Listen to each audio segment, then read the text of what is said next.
Em nome do Pai, do Filho e do Espírito Santo. Amém. Ave Maria, cheia de graça, o Senhor é convosco.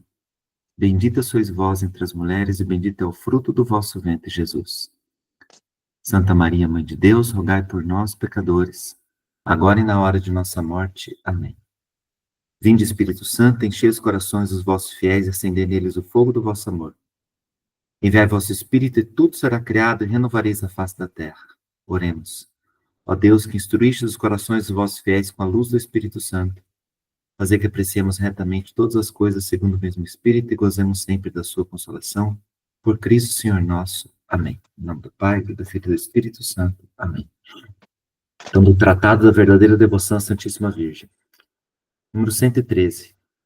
Sinto-me, mais do que nunca, animado a crer e esperar em tudo que tenho profundamente gravado no coração, e que há muitos anos peço a Deus, que mais cedo ou mais tarde a Santíssima Virgem terá mais filhos, servidores e escravos, como nunca houve, e que, por este meio, Jesus Cristo, meu amado Mestre, reinará totalmente em todos os corações. Eu fiz questão, eu sempre abro aleatório, tá? O nosso tratado. E hoje eu fiz questão, são vários números que abrem na página, eu fiz questão desse número aqui, porque essa, vamos dizer, entre aspas, quase, né? Essa profecia de São Luís é basicamente o que está acontecendo hoje, né? E essa caminhada rumo ao triunfo do Imaculado Coração de Maria, que no fundo vai ser o reino de Cristo em nossos corações. E quando nós falamos dos sacramentos de cura, os sacramentos que vêm logo após os sacramentos da iniciação cristã, né? Nós estamos falando o quê? Nós estamos falando basicamente disso. Nós estamos falando que Jesus reina em nosso coração. Ou seja, ele deve reinar em nosso coração, né? Então, nós começamos aqui no 1420, né? Pelos sacramentos da iniciação cristã, o homem recebe a vida nova de Cristo. Ora, esta vida nós a trazemos em vasos de barro. O que significa isso, gente? Significa que, mesmo após o batismo, o que acontece? Só um pouquinho. Nádia, seu microfone está ligado. Ah, tá. Tá. Obrigado. O vídeo? O microfone, seu microfone está... Isso. Ele estava fazendo algum barulho aqui. Tá, beleza, desculpa. Então, continuando, gente. Mesmo com o batismo, né, em que nós recebemos essa vida nova de Cristo, ou seja, nós somos transformados em filhos adotivos de Deus, nós somos adotados por Deus Pai em Cristo, por meio do Espírito Santo. Mesmo com isso, nós somos vaso de barro. Por que nós somos vaso de barro, gente? É o que o catecismo nos ensina aqui, né? Essa vida de Cristo ainda se encontra escondida com Cristo em Deus. Estamos ainda em nossa morada terrestre, sujeitos ao sofrimento, à doença e à morte. O que é isso, gente? Significa que quando, e nós temos que voltar lá no pecado original, quando houve o pecado original, quando aconteceu essa separação entre os nossos primeiros pais e Deus, toda a ordem cósmica abalou-se, né?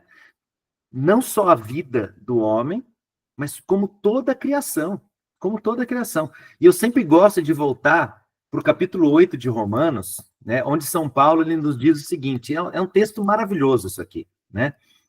Penso com efeito,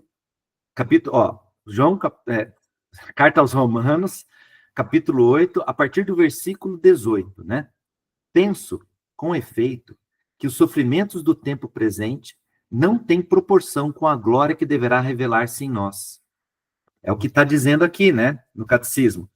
ela ainda se encontra escondida com Cristo em Deus, né? Essa glória, essa vida nova. Continuando São Paulo. Pois a criação, olha, a criação, não só nós, mas toda a criação, pois a criação, em expectativa, anseia pela revelação dos filhos de Deus. De fato, a criação foi submetida à vaidade, não por ser seu querer, mas por vontade daquele que a submeteu, na esperança de que ela também ser libertada da escravidão da corrupção, para entrar na liberdade da glória dos filhos de Deus. Pois sabemos que a criação inteira geme e sofre as dores de parto até o presente. E não somente ela, mas também nós, que temos as primícias do Espírito, gememos interiormente, suspirando pela redenção do nosso corpo. Olha que coisa, gente. Nós temos as primícias do Espírito, nós já temos essa vida nova de Cristo, mas nós somos vasos de barro. Nós somos vasos de barro, ou seja, toda a criação foi submetida, né, ao pecado, né? Não totalmente. Nós temos uma criação decaída, não totalmente corrompida.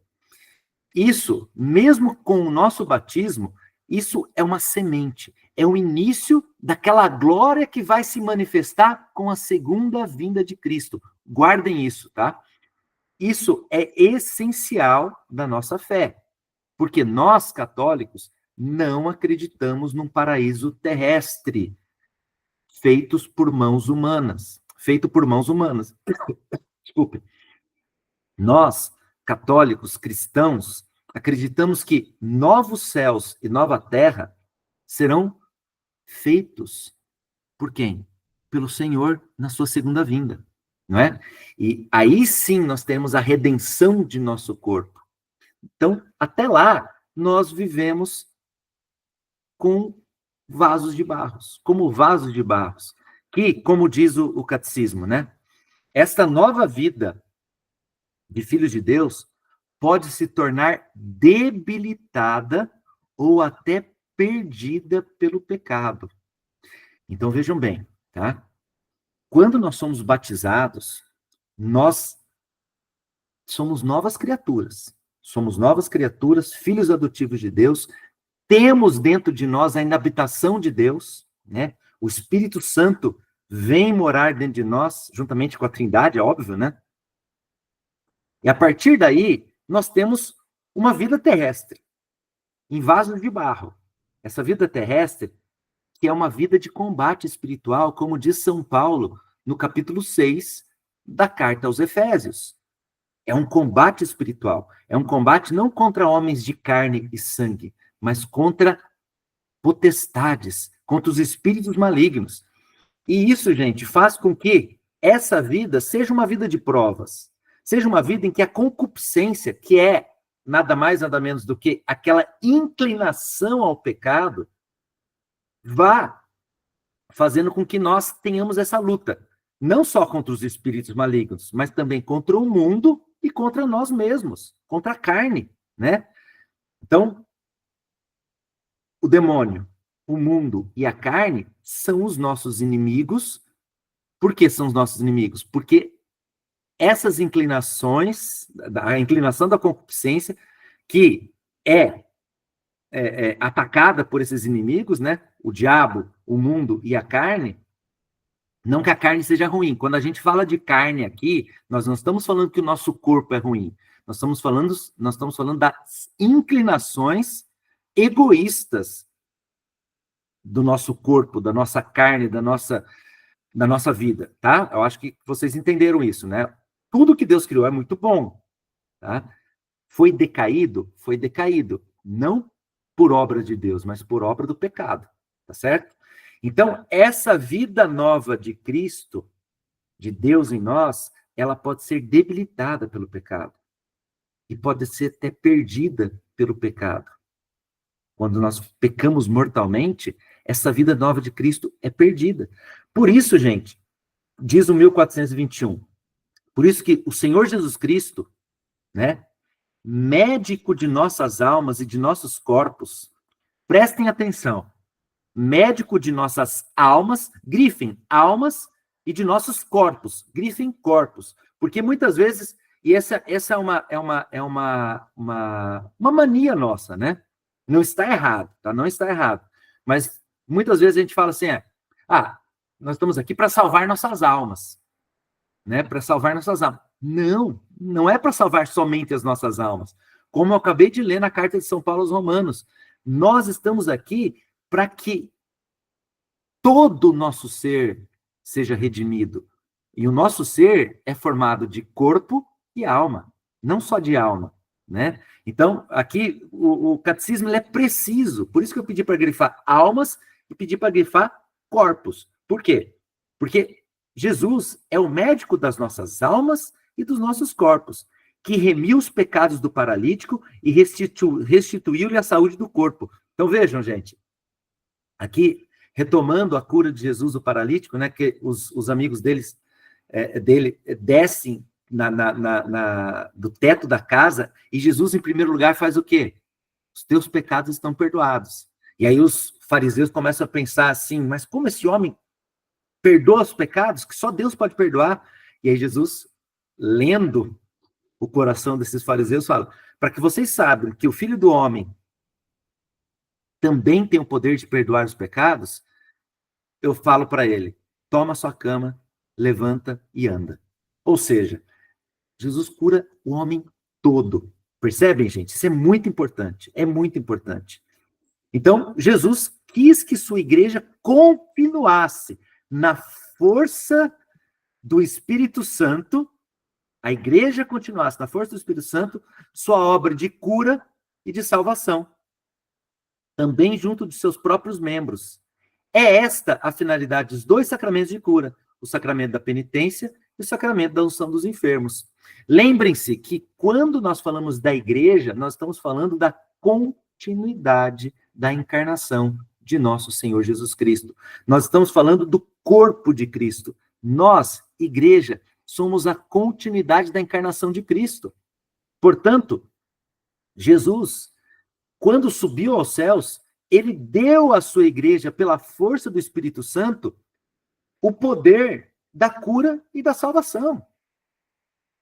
Ou seja, os sacramentos da penitência e da unção dos enfermos, eles servem para quê? Para que esse vaso de barro que nós somos não se quebre. Vocês estão entendendo? Para que o vaso de barro esteja sempre nas mãos do seu oleiro, esteja sempre nas mãos daquele que conserta esse vaso, aquele que mantém o Espírito Santo dentro desse vaso, que mantém a vida divina dentro desse vaso. Sem o oleiro, sem aquele que cuida da gente, aquele que nos cura e que nos salva, por meio da igreja, que é o seu corpo, nós estaríamos perdidos. Nós estaríamos perdidos. Por isso que nós temos os sacramentos de cura, gente. Enquanto os sacramentos da iniciação cristã, batismo, confirmação e Eucaristia, são aqueles sacramentos que nos unem intimamente a Deus, tá? Que nos fazem unidos a Ele, que nos fazem participantes da natureza divina, primeiro pelo batismo, confirmados pela confirmação e unidos a Ele na Eucaristia, unidos ao corpo, sangue, alma e a divindade de Cristo. Esse sacramento nos une ao Senhor e nos fazem participantes da natureza divina. Porém, a nossa natureza humana é decaída e aquilo que nós acabamos de ver. Nós, muitas vezes, fazemos algo que nós não queríamos fazer, como diz São Paulo, né? Ele tem uma palavra de São Paulo, agora não me lembro exatamente qual é a citação, né? Mas qual carta que é. Mas ele fala, no fim do dia, mais ou menos, ele fala assim, vou parafrasear, no fim do dia, aquilo que eu queria fazer, eu não consegui fazer, né? Eu luto, mas eu não consigo, né? Então, é aquela necessidade da graça de Deus. Por isso que São Paulo diz, né? Basta a minha graça, né? Que Deus falou para São Paulo, basta a minha graça. Basta a minha graça, tá certo? E a graça vem através de nós, para nós, através dos sacramentos. Todos os sacramentos E agora, em relação a essa natureza decaída que nós temos, os sacramentos da penitência e da unção dos enfermos. E nós vamos começar falando do sacramento da penitência. Então, lá no 1422, o sacramento da penitência e da reconciliação. Aqueles que se aproximam do sacramento da penitência obtêm da misericórdia divina o perdão da ofensa feita a Deus e, ao mesmo tempo, são reconciliados com a igreja que feriram ao pecarem, e a qual colabora para sua conversão com caridade, exemplo e orações. Então, primeiramente, gente, no sacramento da penitência e reconciliação, nós somos perdoados das ofensas feitas a Deus e somos também reconciliados com a igreja. Vamos entender, primeiramente, esses dois termos. O que é o perdão e o que é a reconciliação. Tá? O perdão é a mesma coisa, significa, por exemplo, quando você perdoa uma dívida a alguém. Tá? Alguém, você emprestou o carro para essa pessoa, né? Essa pessoa bateu o carro. Daí você fala, puxa vida, eu emprestei o carro já porque ela está quebrada, né? Não tem dinheiro. Então eu vou perdoar, né? Vou perdoar. Mas eu nunca mais empresto meu carro para ela.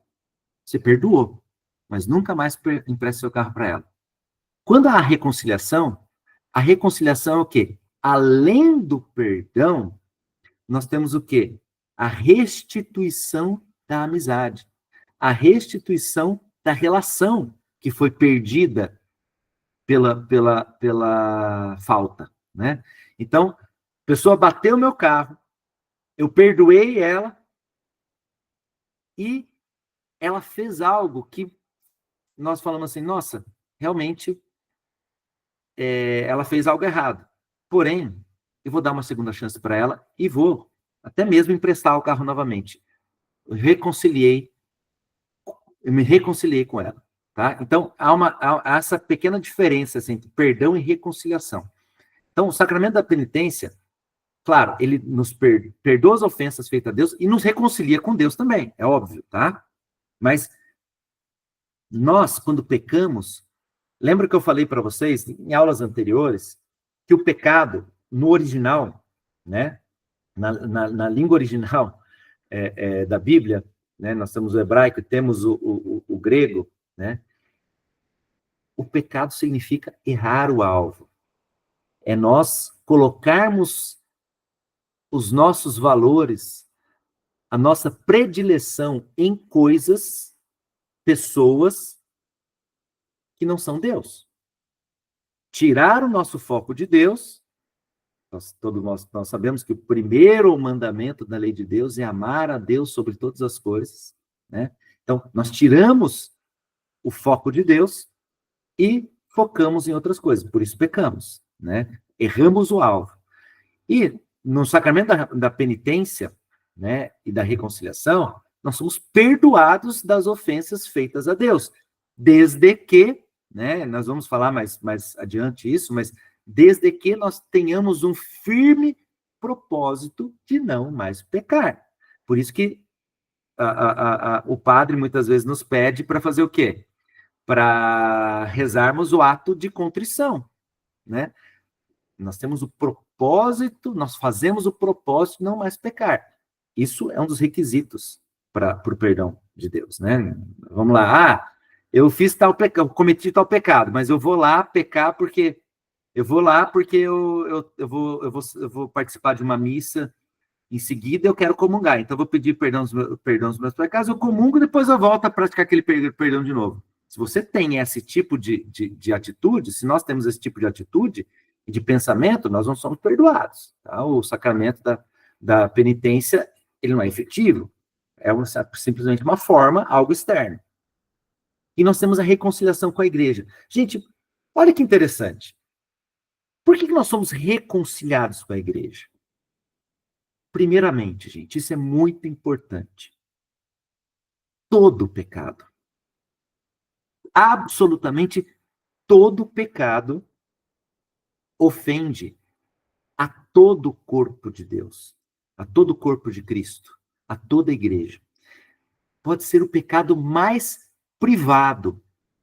Aquele pecado que a pessoa comete sozinha na sua casa, sem ninguém ver, sem ninguém saber que ela cometeu esse pecado, né? Esse pecado privado, que ninguém viu, atinge todo o corpo de Cristo, toda a igreja. Porque a partir do momento que nós somos membros do corpo de Cristo, se um membro está doente, ele pode e prejudica, não só pode, mas prejudica todo membro, todo o corpo, né? E a gente sempre faz aquela analogia, né, com o dedinho do pé, aquela unha encravada no dedinho do pé, que não traz risco de vida, não faz nada, né? Isso eu estou falando, mas incomoda todo o corpo, né? Essa analogia é importantíssima a ser feita, porque São Paulo faz essa analogia quando ele fala do corpo de Cristo, né? Da mesma forma que um bem feito por alguém, né, um ato de virtude feito por um membro do corpo, beneficia a toda a igreja, né? Quando nós fazemos um ato de virtude, nós beneficiamos a toda a igreja. Por quê? Porque isso agrada a Deus. Um pecado privado, gente, ele fere todo o corpo. Por isso que, ao nos arrependermos desse pecado, também nos reconciliamos com a igreja, tá certo? Isso é muito importante termos em mente, né? É algo que nós temos que levar em conta, por quê? Porque, infelizmente, alguns sacerdotes, e eu vou citar um pecado específico que alguns sacerdotes chegam a falar que não é nem pecado, porque você não faz mal para ninguém, entre aspas, né? Por exemplo, o pecado da masturbação. Por que que alguns padres falam isso? Ah, porque você não está ofendendo ninguém, você está fazendo só você mesmo e algo. Opa, calma aí. Primeiro, né? Nós vamos ver lá na frente que é um pecado mortal, é um pecado contra a castidade. Primeira coisa, a igreja nos diz isso, né? Então, um padre que fala que a masturbação não é pecado, ele está indo contra o magistério e a tradição da igreja, tá? Segundo ponto, essa ideia de que a pessoa não prejudica ninguém, claro que prejudica, né? Se esse homem que fez isso é um homem casado, ele vai prejudicar toda a sua vida de casado. Vocês me entendem o que eu estou dizendo, né? Se for um homem solteiro, ele também vai prejudicar todo o seu futuro com, se ele for casar, né, com sua futura esposa. Por quê? Porque ele já está objetificando as coisas. Algo que tem que ser uma potencialidade que Deus nos dá para amar, e amar é o quê? É doar-se a si mesmo. A pessoa está fazendo o quê? Está fazendo algo egoisticamente. Então, a partir daí, já tem uma semente do mal plantada no coração dessa pessoa. E isso, gente, eu só estou dando esse exemplo para mostrar que isso faz mal para toda a igreja. E não só porque pode prejudicar uma relação posterior, por exemplo, de casamento de um menino que tem esse vício da masturbação, né? De um rapaz que tem esse vício da masturbação. Não só por isso, tá? Isso acontece, eu estou dando um exemplo concreto. Mas, por quê? Porque, como eu já enfatizei no início, nós somos corpo e alma. E, muitas vezes, o mundo moderno nos engana ao dizer que nós somos somente corpo. Nos engana a apagar e colocar uma nuvem de fumaça sobre o mundo espiritual que nós vivemos também. E o mundo espiritual está ali, gente, está aqui. E ao pecarmos, por mais privado que seja esse pecado, nós estamos, de certa forma, abalando o mundo espiritual. Por isso que toda a igreja é abalada. Tá certo? Continuando. Como se chama esse sacramento? Então, 1423. Chama-se sacramento da conversão, ou da segunda conversão. Pois a primeira conversão é qual? O batismo, gente. O batismo é a primeira conversão. Mas a gente pode pensar, nossa, mas uma criança precisa se converter? Sim, não a criança, né? Essa conversão, o que é conversão, gente? É você mudar o rumo para Deus. Né? Uma criança que não é batizada, ela ainda não é filha adotiva de Deus. Né? Ela não está ainda com o Espírito Santo, com Deus inabitando nela. Portanto, é um sacramento da conversão. Olha o que acontece. Pois realiza sacramentalmente, ou seja, um sinal visível que realiza algo invisível, lembra? O conceito de sacramento, né? É um sinal visível que realiza coisas invisíveis, né? Pois realiza sacramentalmente o convite de Jesus à conversão, o caminho de volta ao Pai, do qual a pessoa se afastou pelo pecado. É um sacramento da conversão, da segunda conversão. Sacramento da penitência. Por que penitência? Lembra, penitência, gente, tem a ver com perdão, né? Porque consagra o esforço pessoal, então o esforço da pessoa, e eclesial, o esforço também da igreja de conversão, de arrependimento e de satisfação do cristão pecador. Tá? Então, consagra, é penitência. O penitente é aquele que faz o quê, gente? Ele se converte, se arrepende e satisfaz, né? Ou seja, ele paga por aquilo que ele fez, né? Penitência. Por isso que, depois de recebermos esse sacramento, o padre nos dá uma penitência. Por que o padre nos dá uma penitência? Para quê? Para que nós possamos nos esforçar um pouco. Por exemplo, o padre pede para nós rezarmos um terço de penitência, né? Após o sacramento. Rezar um terço, e é um terço a mais, né? Por exemplo, se você reza o terço todos os dias, se o padre deu como penitência mais um terço, é mais um terço, né? Então, por quê? Porque é um esforço a mais que nós fazemos. Para quê? Para, vamos dizer assim, pagar, bem entre aspas, né? Aquilo que a gente fez, tá bom? Sacramento da confissão, 1424. Porque a declaração, a confissão, ou seja, o falar os nossos pecados diante do sacerdote é elemento essencial desse sacramento. Ou seja, nossa voz tem que chegar aos ouvidos do padre, materialmente falando, gente. Ou seja, as ondas sonoras que saem da nossa boca devem chegar ao ouvido do sacerdote. Por isso que a igreja não permite o sacramento da confissão por telefone, pelo WhatsApp, tá? Não é possível. Em sentido profundo, este sacramento também é uma confissão, reconhecimento e louvor da santidade de Deus e de sua misericórdia para com o homem pecador. Então, veja, 2 sentidos do termo confissão, tá? O primeiro sentido é porque nós declaramos, nós confessamos os nossos pecados ao sacerdote e, ao mesmo tempo, interiormente falando, vamos dizer assim, o catecismo coloca profundamente falando, no sentido mais profundo, ao momento que nós estamos confessando para um sacerdote os nossos pecados, ao mesmo tempo nós estamos confessando a misericórdia de Deus, porque a coragem que nós temos de falar os nossos pecados para um sacerdote é porque nós temos a certeza da misericórdia. Nós temos a certeza de que Deus vai nos perdoar se nós estamos interiormente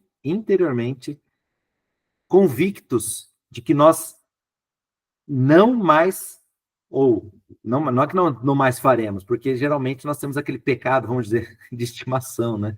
Que nós confessamos e nós sempre fazemos de novo. Confessamos e sempre fazemos de novo. Quer dizer que quando a gente confessou, a gente estava errado? Nós confessamos com aquele sentimento de que nós vamos pecar de novo? Não. A gente confessou com firme propósito de não mais cair naquele pecado, mas como nós temos uma humanidade decaída, nós caímos, né? Então é aquele caminho, né? E vocês podem perceber que quando nós vamos confessando, mesmo os pecados veniais, porque a igreja coloca, né, que o sacramento da confissão, ele é essencial para os pecados mortais. Mas a igreja também fala o seguinte, olha, confesse também, mesmo que você não tenha pecado mortal, confesse também os pecados veniais. Por quê? Porque é uma forma de nós de nós continuarmos num caminho de perfeição. Ao confessar os pecados veniais, nós estamos reconhecendo que nós ainda somos imperfeitos. E até o fim da vida seremos imperfeitos. Mas essa imperfeição, ela vai se diminuindo e dando espaço à perfeição. Por quê? Porque o sacramento da conversão, da penitência e da confissão é um sacramento que vai fazer o quê, gente? Que vai nos assemelhar cada vez mais a Cristo, certo? É também denominado sacramento do perdão, porque pela absolvição sacramental do sacerdote, Deus concede o perdão e a paz, né? E chama-se sacramento da reconciliação, porque dá ao pecador o amor de Deus que reconcilia. Então, aquilo que eu já estava explicando, né? Deus perdoa os nossos pecados, mas ele também nos reconcilia porque nos dá um amor. Ao sairmos do confessionário, gente, nós temos que sair nos sentindo amados. Esse é o sentimento principal que deve afluir do nosso coração do momento que a gente sai do confessionário, né? Porque nós recebemos o amor de Deus que reconcilia. E aí uma citação de São Paulo aos Coríntios: reconciliai-vos com Deus. Quem vive do amor misericordioso de Deus está pronto para responder ao apelo do Senhor. Vai primeiro reconciliar-te com o teu irmão. Então, quando nós nos reconciliamos com Deus e nós reassumimos o amor de Deus na nossa vida, porque se lembram quando a gente estudou o julgamento, né? O juízo particular e o juízo final, e aquela frase que eu venho repetindo direto de São João da Cruz: no final, seremos julgados pelo amor? É isso mesmo. Nós somos julgados pelo amor. Se nós nos abrimos ou se nós nos fechamos ao amor de Deus. Lembre-se, gente, que o pecado contra o Espírito Santo é não acreditar na misericórdia de Deus. É nos fecharmos ao perdão divino. Esse é o pecado contra o Espírito Santo. Quando você nega essa misericórdia divina, certo? E isso é imperdoável. Por quê? Por que é imperdoável? Não porque Deus não quer perdoar, mas porque nós nos fechamos de uma tal forma ao amor de Deus que nós não nos reconciliamos com Ele. Deus não vai se reconciliar comigo. Entendem? Esse é o pecado contra o Espírito Santo que a igreja nos ensina, tá? Então, é essencial nós termos essa noção, né?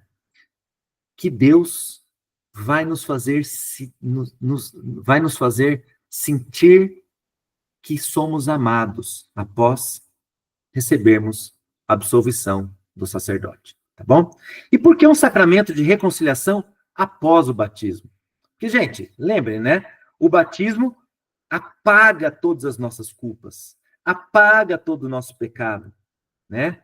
O pecado original, especialmente de uma criança, porque uma criança não tem pecado pessoal, ela só tem o pecado original. E o batismo apaga tudo isso, nos torna filhos de Deus. E olha o que diz o 1425, né? Mas fostes lavados, fostes santificados, fostes justificados pelo nome do Senhor Jesus Cristo e pelo Espírito de nosso Deus. É o que diz São Paulo aos Coríntios. Continua. É preciso tomar consciência da grandeza do dom de Deus, que nos é oferecido nos sacramentos da iniciação cristã, para compreender até que ponto o pecado é algo que deve ser excluído daquele que se vestiu de Cristo. O que o catecismo quer dizer aqui, gente? Que é preciso tomar consciência da grandeza do dom de Deus que nos é oferecido nos sacramentos da iniciação cristã. Ou seja, qual que é a grandeza do dom de Deus que nos é oferecido? Gente, a grandeza é sermos chamados filhos de Deus. É nos tornarmos membros do corpo de Cristo. Essa é uma grandeza sem tamanho.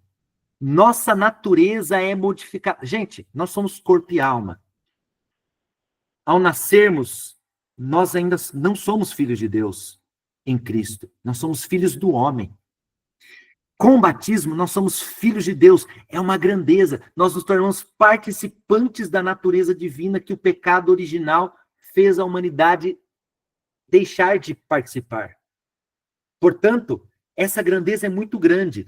E tomar consciência, né, dessa grandeza é saber que nós necessitamos do sacramento da reconciliação. Por quê? Porque, como diz aqui, né, o catecismo, diz, porém, o apóstolo São João, se dissermos que não temos pecado, estamos enganando a nós mesmos, e a verdade não está em nós. O próprio Senhor nos ensinou a rezar, perdoa-nos os nossos pecados, vinculando o perdão de nossas ofensas ao perdão que Deus concederá aos nossos pecados. Então, gente, o que quer dizer isso? Quer dizer que, a partir do momento em que nós nos tornamos filhos adotivos de Deus em Cristo, e é o que nós dissemos no início, nós somos vasos de barro, estamos sujeitos ao pecado por causa da concupiscência, por causa dos inimigos, o diabo, o mundo e a carne. E por isso, São João fala, se dissermos que não temos pecado, estamos enganando a nós mesmos. Gente, é o discípulo amado que está falando isso, gente. Na primeira carta dele, né? Primeira carta de João, capítulo 1, versículo 8. É o discípulo amado de Cristo que fala, se dissermos que não temos pecado, estamos enganando a nós mesmos e a verdade não está em nós. Ou seja, um santo como São João, ele, mesmo sendo discípulo amado, ele pecava. Tá? Todo santo peca. Todo santo peca. Até o último dia de sua vida. Por quê? Essa caminhada terrestre é feita num vaso de barro. E nós necessitamos da graça de Deus. É claro, quando eu falo que todo santo peca, vamos falar a verdade, tá, gente? Nem Santa Teresinha do Menino Jesus, né? Santa Teresinha do Menino Jesus, o que ela pecava? Ela pecava, podia... E ela no livro História de uma Alma, ela fala dos pequeníssimos pecados que às vezes ela praticava, né? Ao pensar algo de uma irmã e tal. Mas, aquilo lá perto da gente, meu Deus do céu, né? Nós somos a escória, né? Perto de Santa Teresinha do Menino Jesus. Mas o que eu quero dizer aqui é que todo santo, ele tem, como São Paulo dizia, um espinho na carne. E Deus permite esse espinho na carne para nós sabermos, para nós termos consciência de que a salvação não vem do nosso esforço. Pensar assim é acreditar no pelagianismo. Ou seja, que a salvação vem através do nosso esforço, através das nossas forças, e não da graça de Deus. A salvação vem pela graça de Deus. Esse mundo não vai continuar assim. Esse mundo, um dia vai acabar. Pela vinda de Cristo, pela segunda vinda de Cristo. Esse mundo, ele vai ser recriado. Nós vamos ter uma nova criação. Novos céus e nova terra. Portanto, neste mundo, nós não alcançaremos, neste mundo, a plenitude da glória divina. Essa plenitude vai se dar com a redenção do nosso corpo na segunda vinda de Cristo. Ou seja, nós podemos morrer sem qualquer pecado, morrer em estado de graça, sem pecado mortal e sem pecado venial, pela graça de Deus, e não pelas nossas próprias forças. Porque, como Jesus disse aos seus discípulos no Getsemane, no Jardim das Oliveiras, orai, porque o espírito está pronto, mas a carne é fraca. Tá certo? Isso é muito importante, nós reconhecermos a nossa fragilidade nesse vaso de barro. Nós necessitamos do oleiro que nos cura através dos sacramentos que a igreja nos ministra, especialmente nesse caso, o sacramento da reconciliação. Ok? A conversão a Cristo, 1426. A conversão a Cristo, o novo nascimento pelo batismo, o dom do Espírito Santo, o corpo e o sangue de Cristo recebidos como alimento, nos tornaram santos e íntegros diante dele, como a própria igreja, esposa de Cristo, é santa e sem defeito. Parece que aquilo que eu estou lendo agora, né, gente, está totalmente contradizendo aquilo que eu acabei de falar, né? Não, não está contradizendo.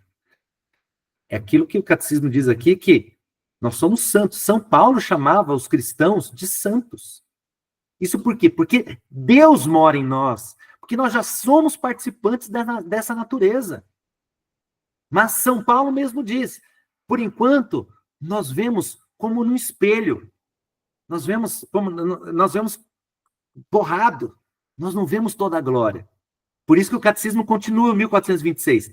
Entretanto, a nova vida recebida na iniciação cristã não suprimiu, então, essa vida nova, gente, não suprimiu a fragilidade e a fraqueza da natureza humana, nem a inclinação ao pecado que a tradição chama de concupiscência. Tá? As quais continuam nos batizados para prová-los no combate da vida cristã, auxiliados pela graça de Cristo. É o combate da conversão para chegar à santidade e à vida eterna, para a qual somos incessantemente chamados pelo Senhor. É o combate espiritual, gente, que só vencemos pela graça de Cristo. Por isso que São Paulo, aos Efésios, quando fala aqui do combate espiritual, né, e isso eu queria ler para vocês agora, São Paulo, carta de São Paulo aos Efésios, capítulo 6, versículos 10 e seguintes. Olha aqui. Finalmente, fortalecei-vos no Senhor e na força de seu poder, na graça. Tá certo? Revesti-vos da armadura de Deus para poderdes resistir às insídias do diabo, pois o nosso combate não é contra o sangue nem contra a carne, mas contra os principados, contra as autoridades, contra os dominadores deste mundo de trevas, contra os espíritos do mal que povoam as regiões celestiais. Por isso deveis vestir a armadura de Deus para poderdes resistir no dia mau e sair firmes de todo combate.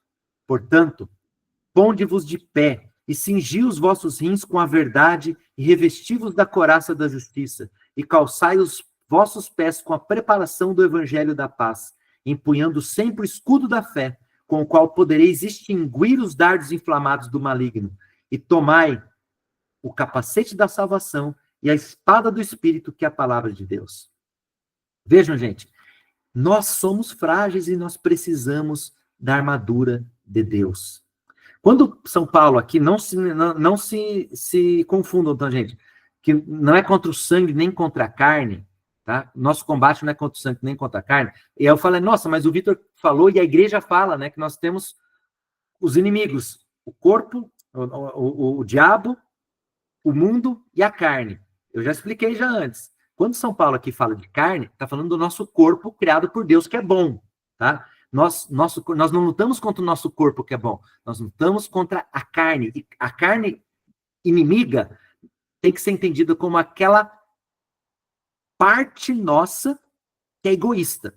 Aquela parte nossa que quer os prazeres da carne. Entenderam? Não a parte boa, que é aquilo que Deus criou, né? Como Jesus ensina aos fariseus, quando os fariseus falam, né, que Moisés deu carta de divórcio, né, permitiu dar carta de divórcio. E Jesus disse o quê? Moisés somente permitiu por causa da dureza de vosso coração. Mas no princípio não era assim. E aí ele nos faz retornar ao princípio, ao início, né? A inocência original, como São João Paulo II explica na Teologia do Corpo, que é o quê? Que é aquela situação em que o homem era participante da graça divina. Adão e Eva eram participantes da graça divina, que perderam pelo pecado original. E nós nos tornamos participantes da graça divina pelo batismo, pelos sacramentos da iniciação cristã. E por isso, nós, com a graça de Cristo, vencemos o combate espiritual. Ok? Isso é importantíssimo. Porque, às vezes, as pessoas se confundem, né?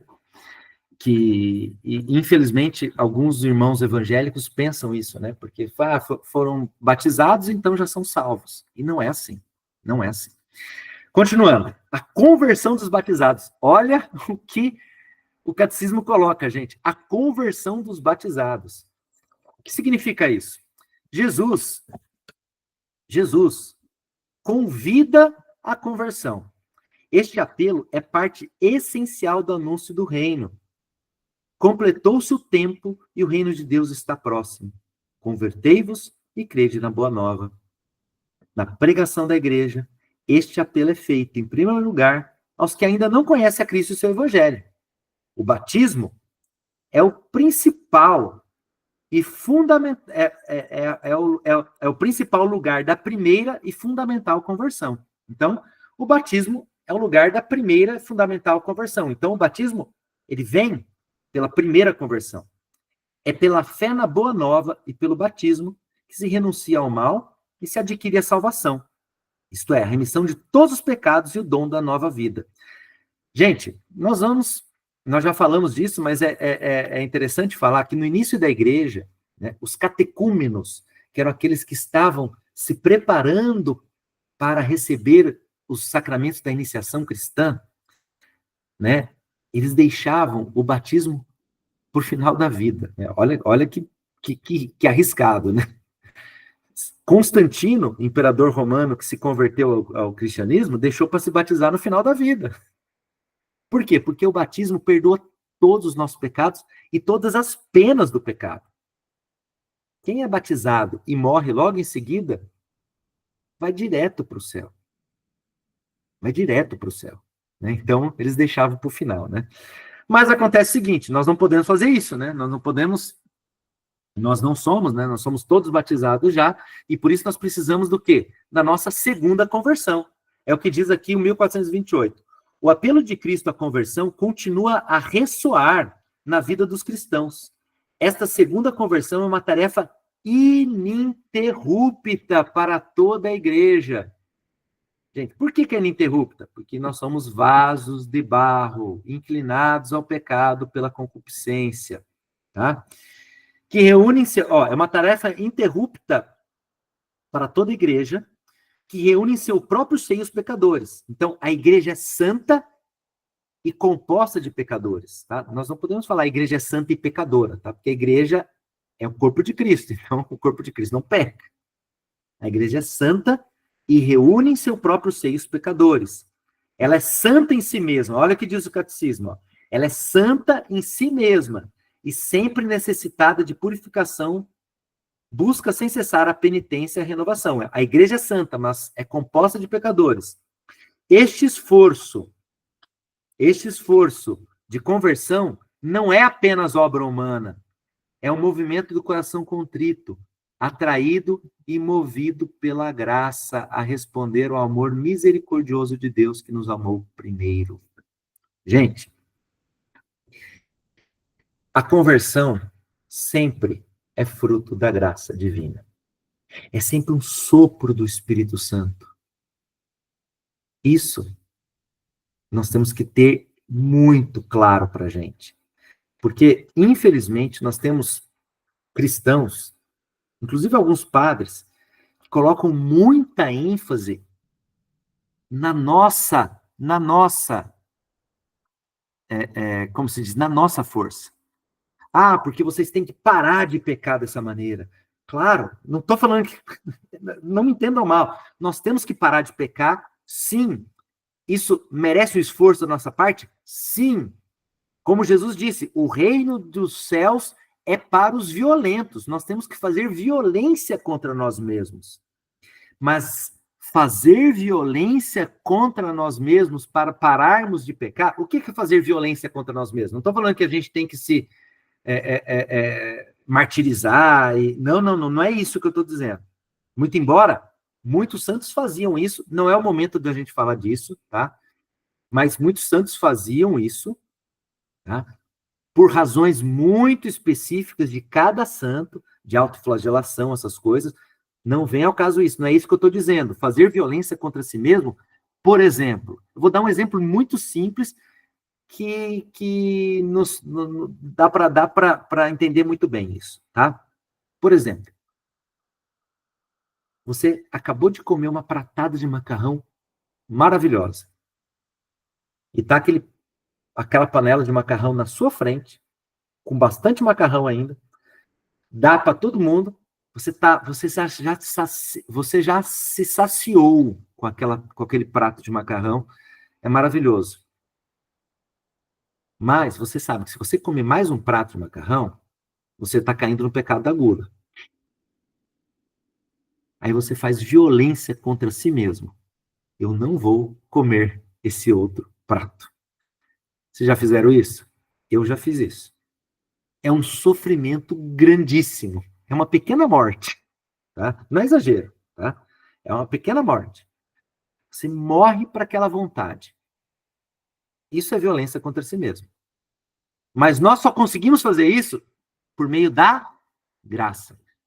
É o Espírito Santo que nos dá força para fazer isso, porque sozinhos nós não conseguimos. Tá? Por isso que aquela música é bonita, né? Vem Espírito, sozinho eu não posso mais, sozinho eu não posso mais viver. Ou seja, sozinho nós não conseguimos, gente. É o que diz aqui o 1429, esse é lindo. Isto comprova a conversão de São Pedro, após a tríplice negação a seu mestre. O olhar de infinita misericórdia de Jesus provoca lágrimas de arrependimento. Gente, perceberam que Pedro se arrepende após o olhar de infinita misericórdia de Jesus? Ou seja, e depois da ressurreição do Senhor, a afirmação 3 vezes reiterada de seu amor por ele. Ou seja, é o Espírito Santo que age no coração de São Pedro pelo olhar de infinita misericórdia que Jesus dirige a Pedro. Deus nos ama primeiro. Lembre-se, nós falamos, Senhor, eu te amo. Mas, na verdade, nós devíamos falar, Senhor, eu também te amo. Porque o nosso amor a Deus é simplesmente um retorno do amor dele para nós. Tudo vem de Deus, gente. O amor vem dele, ok? A segunda conversão também possui dimensão comunitária, como aparece no apelo ao Senhor a toda a igreja. Converte-te. Por que dimensão comunitária? Eu já expliquei antes, quando a gente fala que nós somos reconciliados com a igreja. Cada pecado que nós cometemos atinge a todos os membros do corpo de Cristo. Mesmo o pecado mais íntimo que nós cometemos. Tá? Por isso que a conversão, essa segunda conversão, tem uma dimensão comunitária. Tá? E Santo Ambrósio aqui diz, gente, Santo Ambrósio, referindo-se às duas conversões, diz que na igreja existem a água e as lágrimas. A água do batismo e as lágrimas da penitência. Bonito, né? A penitência interior. Aí nós vamos entrar para um ponto muito importante, né? Assim como já nos profetas, o apelo de Jesus à conversão e à penitência não visa, em primeiro lugar, as obras exteriores, a roupa de saco e as cinzas, aos jejuns e as mortificações, mas a conversão do coração, a penitência interior. Então, visa a conversão do coração, a penitência interior. Por quê, gente? Porque, vejam, lembra quando... São as leituras que a gente sempre tem, e a igreja nos proporciona, na quaresma, né? E aquelas leituras que Jesus fala que se você for fazer penitência, né? Se você for fazer jejum, lava o seu rosto, para que ninguém veja que você está fazendo jejum. Porque se alguém vê e que você está fazendo jejum, você já recebeu aqui sua recompensa. Se você for dar esmola, que a sua mão direita não saiba o que sua mão esquerda esteja fazendo. Você não tem que dar esmola para todo mundo ver que você está dando esmola. Porque você já recebeu sua recompensa. O que Deus apela para nós é a conversão do coração. É a penitência interior. É aquilo que transforma a nossa vida. É a metanoia, né? Esse termo grego, né? De mudança de mentalidade. A conversão, gente, é mudarmos a nossa vida.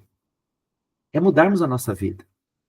A partir do momento em que nós temos consciência do nosso pecado, a partir do momento em que nós temos consciência de que aquelas atitudes que nós estamos fazendo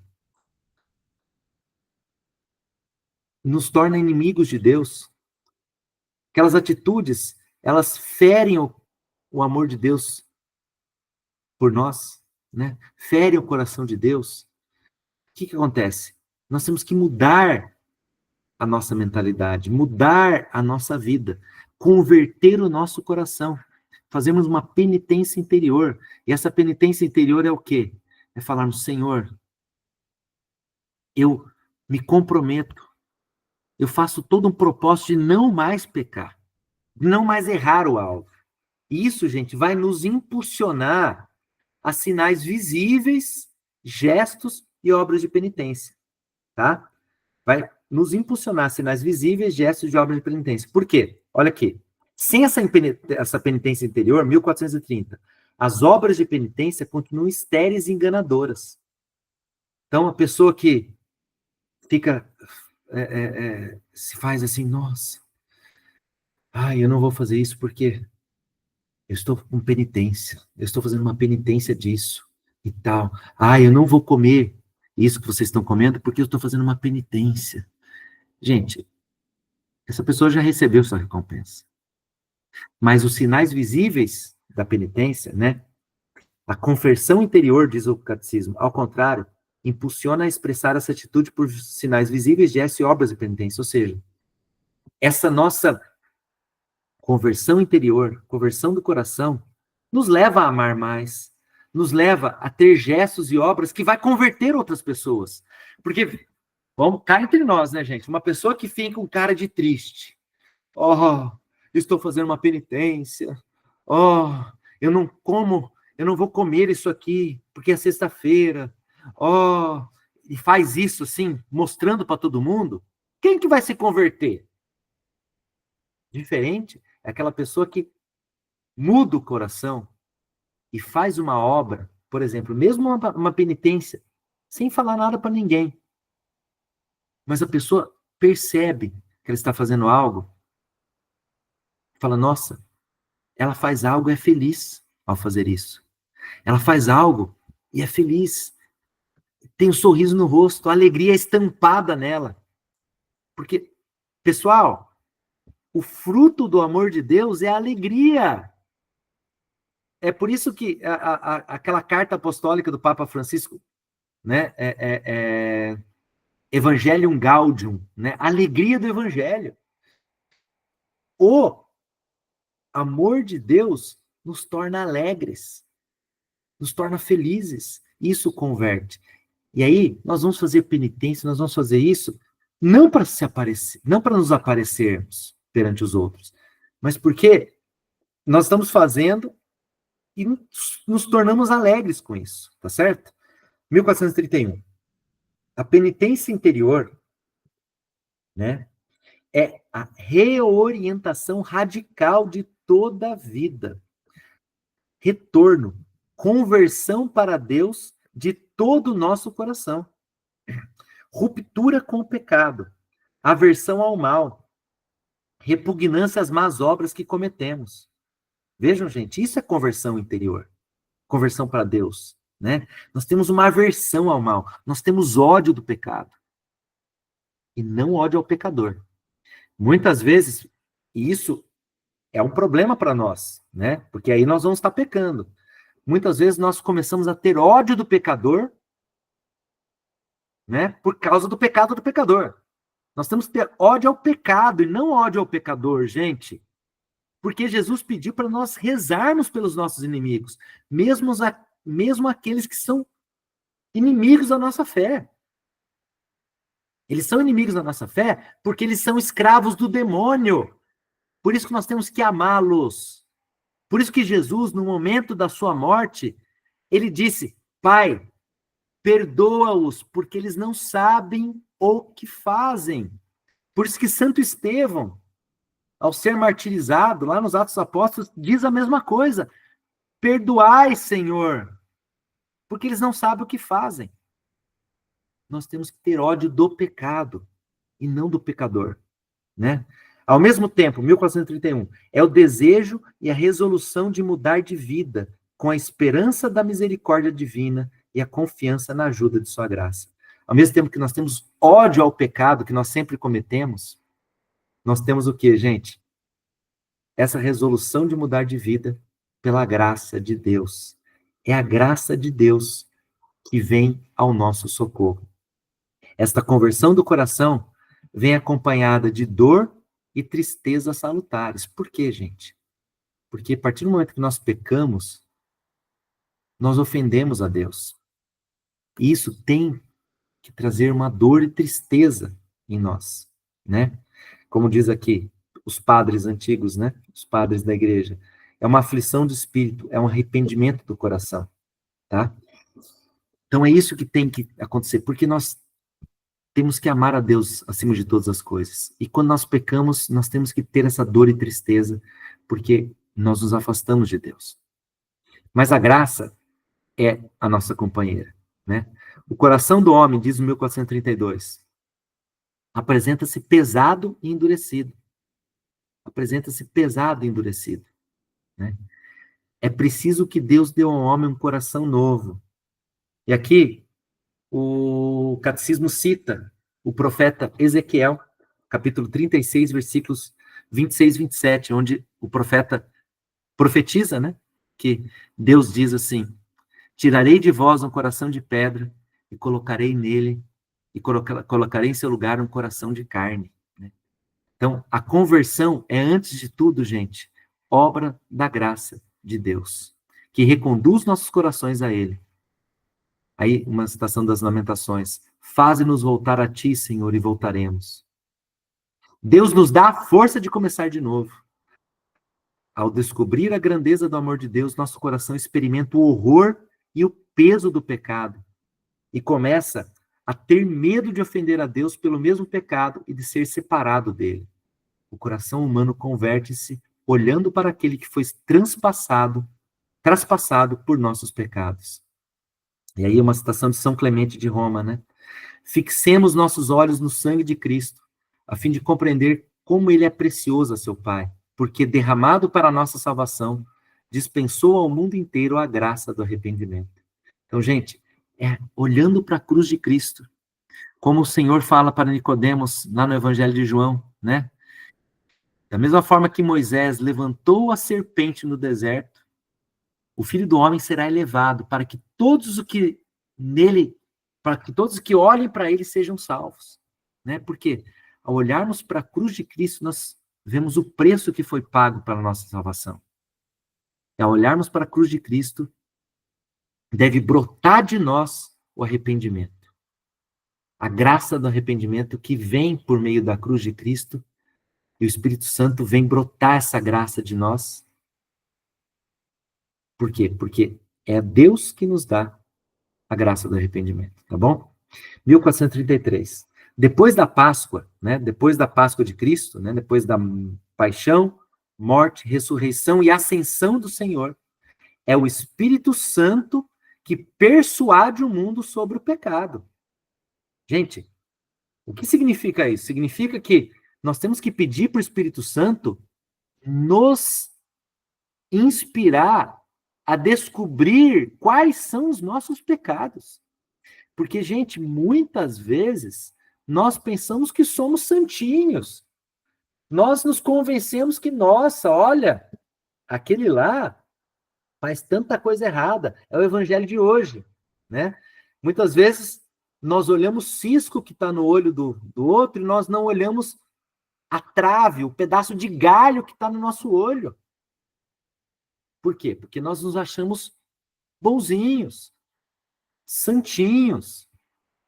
Nós devemos pedir para o Espírito Santo essa iluminação interior para nós vermos em nós mesmos as nossas mazelas. Por isso que todo caminho de exercícios espirituais, gente, vem, em primeiro lugar, o quê? O conhecimento de si mesmo. O conhecimento de si mesmo. O conhecimento das nossas fraquezas, das nossas mazelas, do nosso espinho na carne, como diria São Paulo. Daquilo que nos afasta de Deus, daquilo que é a nossa fraqueza. Então, o Espírito Santo nos persuade o mundo e nós mesmos sobre o pecado. E além disso, além de persuadir, ele fala, olha, você é pecador nesse ponto, né? Você está errando aqui, Vitor. Você está pisando na bola. Mas não se desespere, pois eu sou o Consolador. Eu te dou a graça do arrependimento e da conversão. É fantástico, né, gente? Olha aqui. Ao descobrir aqui, é o Espírito, 1433, é o Espírito Santo que persuade o mundo do pecado, isto é, quanto ao fato de o mundo não ter acreditado naquele que o Pai enviou. No entanto, este mesmo Espírito que desvela o pecado, ou seja, que mostra para nós o pecado, é o Consolador, que dá ao coração do homem a graça do arrependimento e da conversão. Então, vejam bem, isso assim, Deus mostra o problema e dá a solução. Que coisa maior que isso? Que amor maior que este? Olha que maravilha, né? E agora o catecismo vai passando para assim, quais são as múltiplas formas de penitência da vida cristã, né? A penitência interior. Então, são 3 principais, né, gente? A penitência interior é o jejum, a esmola e a oração, né? A penitência interior do cristão, 1434, pode ter expressões bem variadas. A Escritura e os padres insistem principalmente em 3 formas: o jejum, a oração e a esmola, que elas exprimem a conversão com relação. Então, assim, o jejum é a conversão em relação a si mesmo. Então, quando a gente faz jejum, eu dei o exemplo não é um jejum, tá? Mas o exemplo de abster de comer a segunda pratada de macarrão, né? É uma conversão em relação a si mesmo, né? Então, eu estou tendo aquela harmonia de volta em mim. Lembra que eu falei que o pecado original faz com que nós percamos a harmonia em relação a Deus, em relação a nós mesmos, em relação ao próximo, em relação à criação? Então, é isso mesmo. O jejum é nós, pela graça de Deus, retomarmos o quê? A conversão a nós mesmos, aquela harmonia nossa, né? Conosco mesmo, entre corpo e alma. A oração é uma conversão em relação a Deus, né? Então, retomamos, pela graça do Espírito Santo, pela oração, né? Que é o Espírito que reza por nós, é o Espírito que nos inspira palavras para pedirmos a Deus. Lembram? São Paulo dizendo isso? É retomarmos a harmonia com Deus.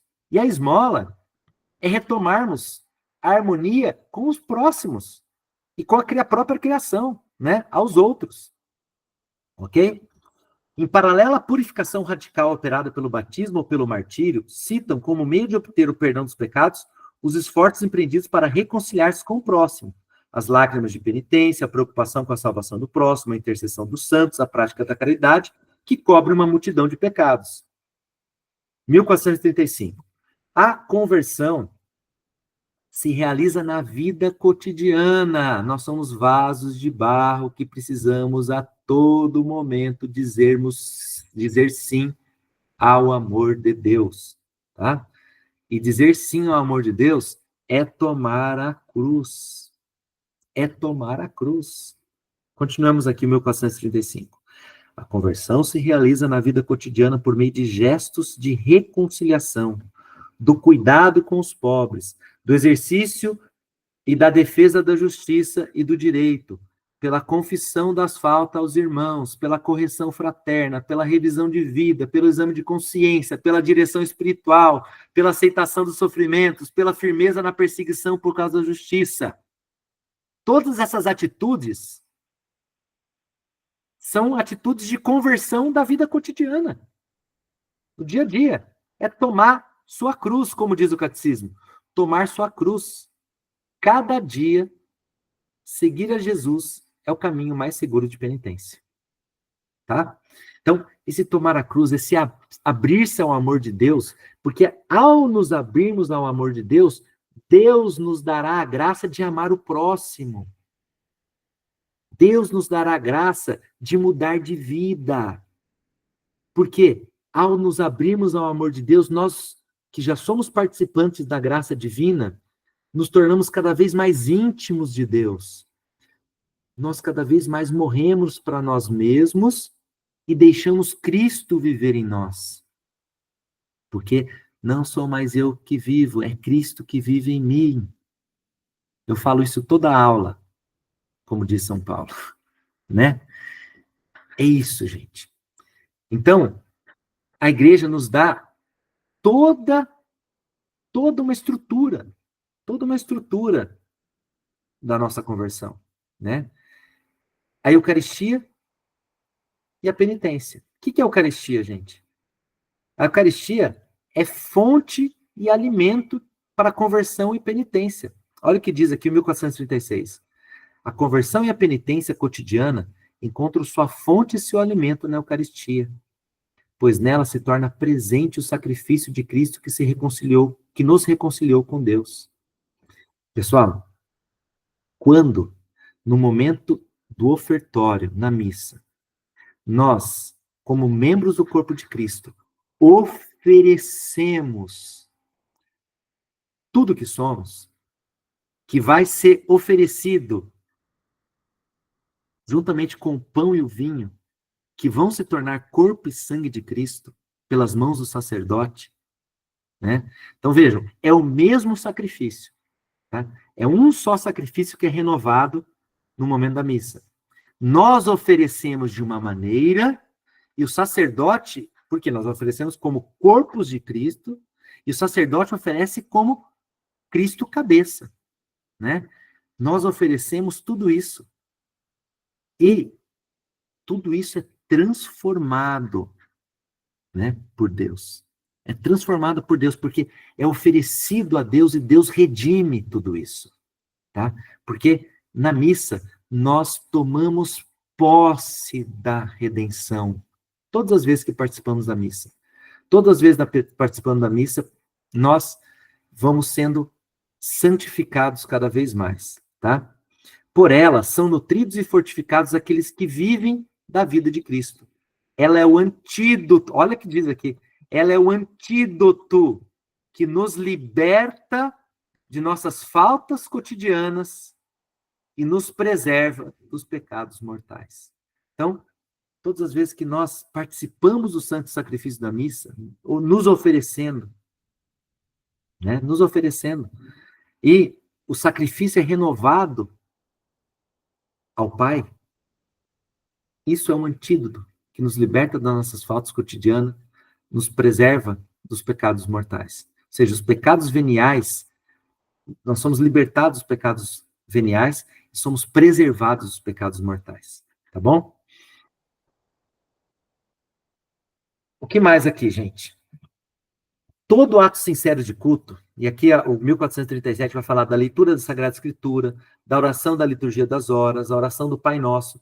Todo ato sincero de culto ou de piedade reaviva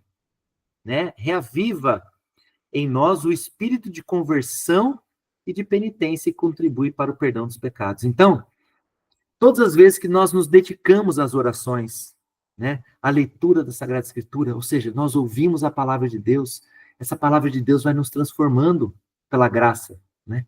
A graça vai nos transformando, é o Espírito que vai nos transformando pela leitura É a própria palavra de Deus que chega até nós, gente.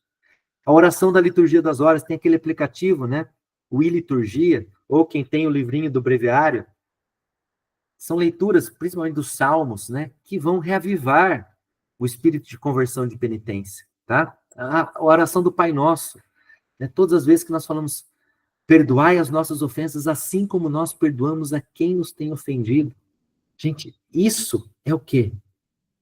É nada mais, nada menos que nos abrir e reavivar em nós o espírito de conversão, de penitência. Mas a igreja também coloca os tempos e dias de penitência, é o 1438. Os tempos e os dias de penitência no decorrer do ano litúrgico, o tempo da quaresma, cada sexta-feira em memória da morte do Senhor, são momentos fortes da prática penitencial da igreja. Ó, gente, os tempos de penitência, isso é importante, são momentos fortes da prática penitencial da igreja. Por que que a igreja nos coloca tempos e dias de penitência? Isso é essencial, tá? Então, vamos começar a quaresma, né? Por que que a quaresma é importante? Por que que nós sempre vamos meditar sobre os 40 dias de Cristo no deserto? Gente, o Senhor passou 40 dias no deserto, não foi à toa. Foi o Espírito que o levou até o deserto para ser tentado pelo diabo. Por quê? Por quê? Porque, gente, Jesus é o novo Adão.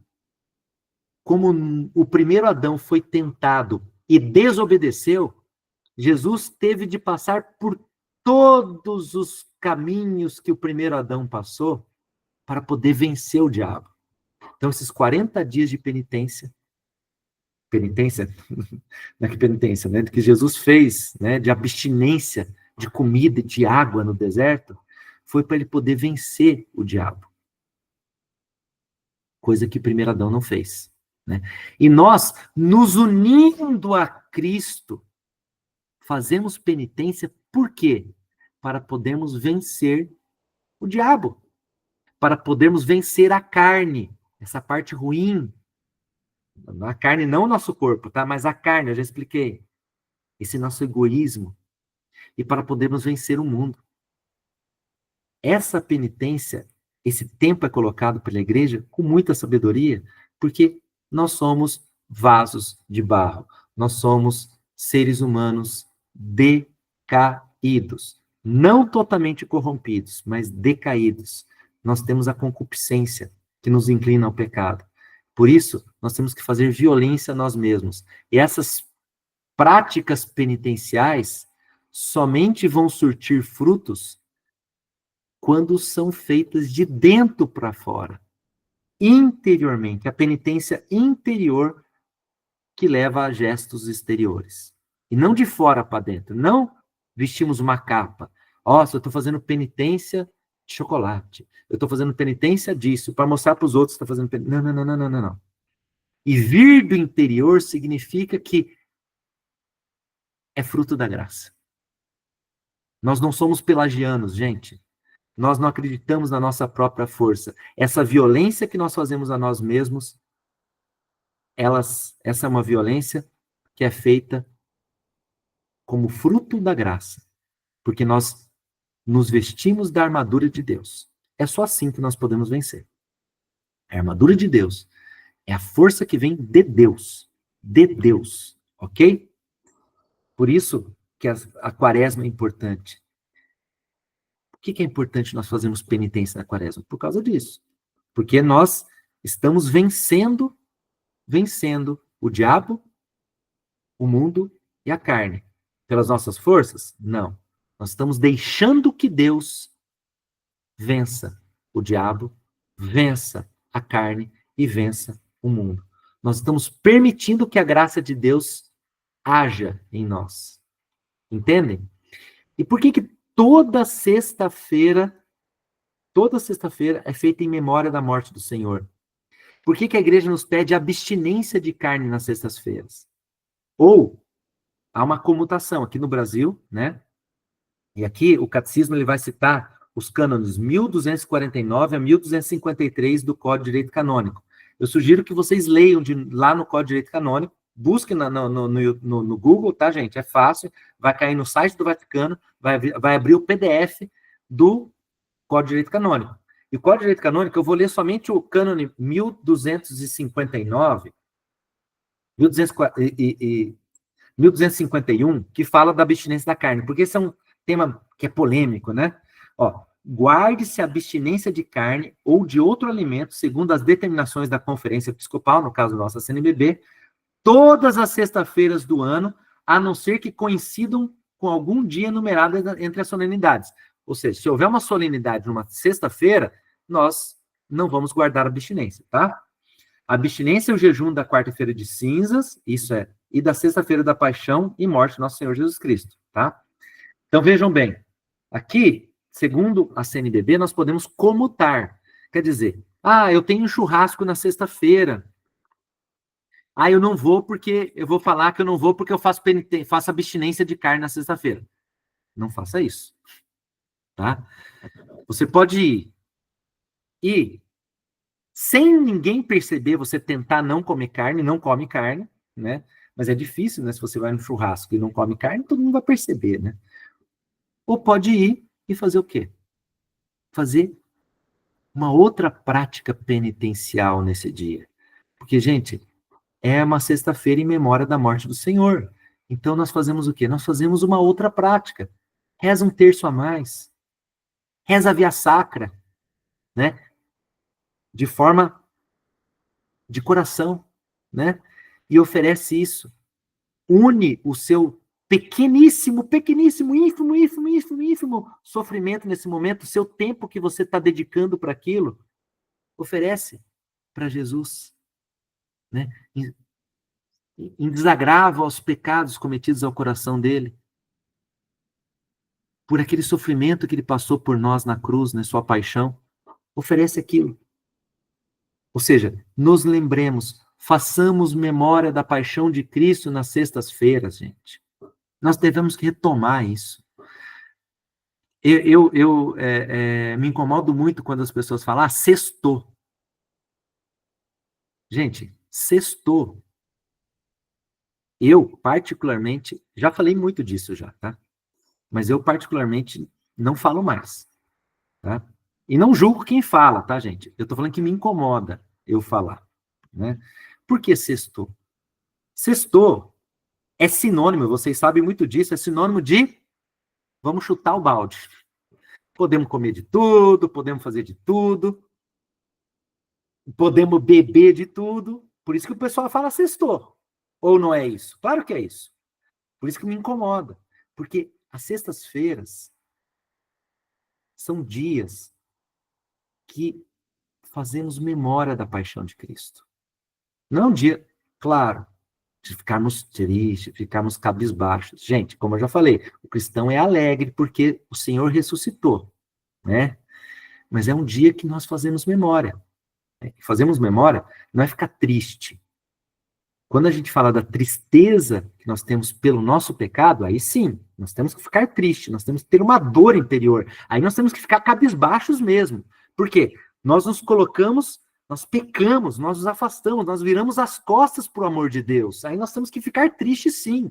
Mas se somos reconciliados, a alegria de Deus nos impulsiona naquele momento. O amor de Deus nos impulsiona e nos torna felizes e alegres para converter pela força do Espírito Santo o próximo. Entenderam? Né? Então, assim, as sextas-feiras de memória é para nós fazermos igual Jesus falou. Se nós estamos fazendo jejum, lavamos o nosso rosto para ninguém perceber que a gente faz jejum. Entenderam? É isso. É isso. Por quê? Porque aí o Espírito Santo vai agir. Vai agir em nós para a conversão do próximo. E aí nós somos sal da terra e luz do mundo. Ok? Aqui continua 1478. Esses tempos são particularmente apropriados aos exercícios espirituais, às liturgias penitenciais, às peregrinações em sinal de penitência, às privações voluntárias, como o jejum, a esmola e a partilha fraterna, obra de caridade missionárias. Olha, tudo isso é o quê? É tempo propício. E, por fim, né, o 1439 vai falar sobre a parábola do filho pródigo, né, gente?